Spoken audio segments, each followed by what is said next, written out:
Hi everyone, welcome to Sanus Biotech Academy. Today we are going to discuss about charged polar or hydrophilic amino acids. So we have already discussed about the uncharged hydrophilic amino acids and also about the hydrophobic amino acids in the previous videos. We'll add it in the cards and description. So in this video we will discuss about the charged hydrophilic amino acids. So first of all, let us draw the basic structure of an amino acid. As we have seen in the previous videos, the basic structure of amino acid consists of a carbon as a central atom with its valency is 4. And the 4 valencies are occupied by a carboxyl group, an amino group, a hydrogen and an R group. Only the R group will be different in different amino acid. So this is the basic structure of amino acid. Here we are going to discuss about the charged polar or hydrophilic amino acid. And also there will be a presence of charged group and polar groups in the R group or side chain of an amino acid. So they are called as hydrophilic or polar charged amino acid. In the previous video, we have discussed about the uncharged polar or hydrophilic amino acid.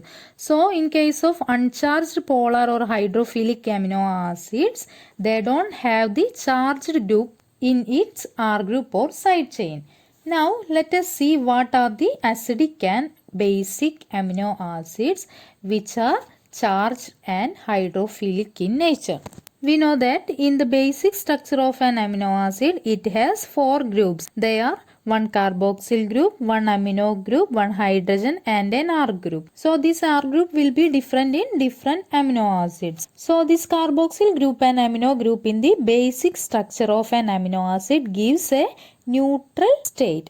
Then the addition of one more carboxyl group as its R group provides a negative charge and it will become an acidic amino acid. Then in case of basic amino acids, there will be an extra amino group in the side chain of that particular amino acid and it gives a positive charge and the amino acid will become a positive amino acid or basic amino acid. So the overall negative charge containing amino acids are acidic amino acids and the overall positive charge containing amino acids are basic amino acids. Now let us move to the structure of acidic amino acids. Now in the basic structure of amino acid, it has one carboxyl group, one amino group, a hydrogen and an R group.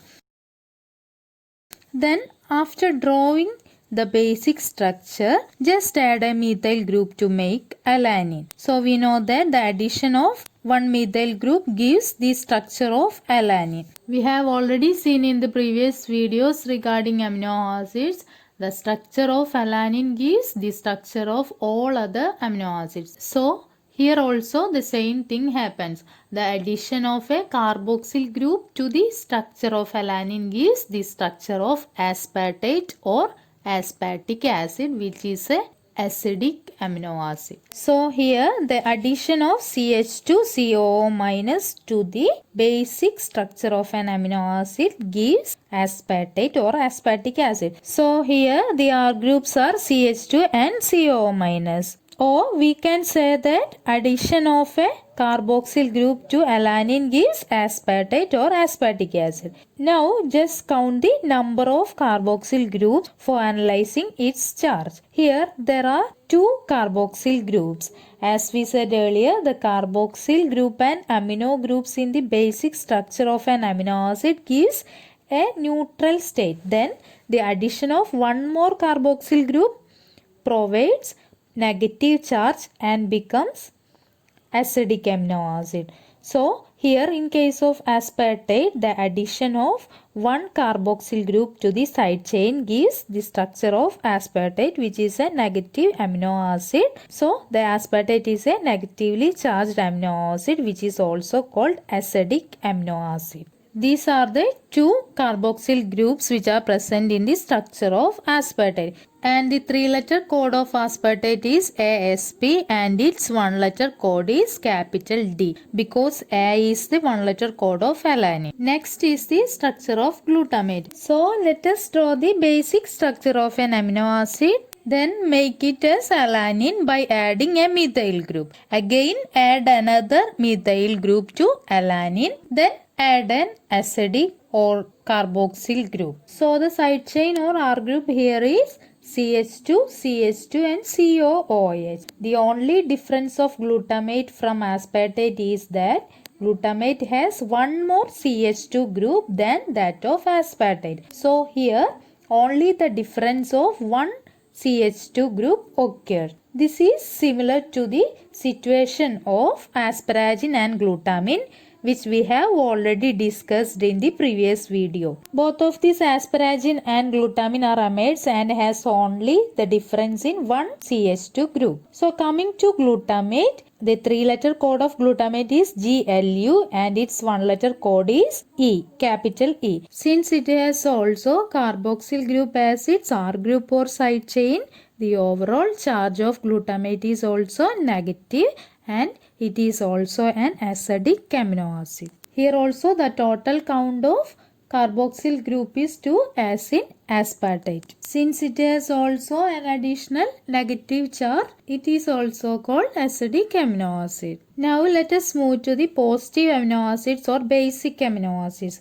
In this case, an extra amino group in side chain gives the positive nature and so it is named as basic amino acid. Basic amino acids are lysine and arginine. So now let us see its structure. First of all, draw the basic structure of an amino acid. Then by adding CH2 group, made it as alanine. Then add another 3 methyl groups to the CH2 of alanine. Now the total number of CH2 groups are 4. Then add an extra amino group to the structure since it is a basic amino acid. This is the structure of lysines. So here while analyzing the charged groups, there are 2 amino groups. Here one in the basic structure and other one in the R group or side chain. So here the overall charge is positive due to the presence of this extra amino group in the side chain or R group. And the 3-letter code of lysine is LYS and its 1-letter code is K because L is also the 1-letter code of leucine, which we have already seen in the video regarding hydrophobic amino acids. Now let us see the structure of arginine. Here to the basic structure add a CH2 group to make it as alanine. Then add 2 more methyl groups. See the difference in case of lysine. Total 4 CH2 groups are there. Here total 3 CH2 groups are present. Then add an NH, double bond NH2 plus. Then add an NH2. This is the structure of arginine. So the side chain here contains 3 nitrogen atoms. Here also there is an overall positive charge due to the presence of amino group in the side chain and hence it is also a basic amino acid. And the 3-letter code of arginine is ARG and its 1-letter code is R. So that's about the charge of these amino acids. Then let us see how they are polar or hydrophilic. This is due to the presence of polar groups like NH, CO in the side chain which forms hydrogen bond. So they are hydrophilic in nature and named as charged hydrophilic amino acid. So that's all about the charged hydrophilic amino acid which are acidic and basic amino acid. Hope you all understand this video. If you like this video, hit like, share and subscribe my channel for more videos. Also don't forget to press bell icon. Thank you.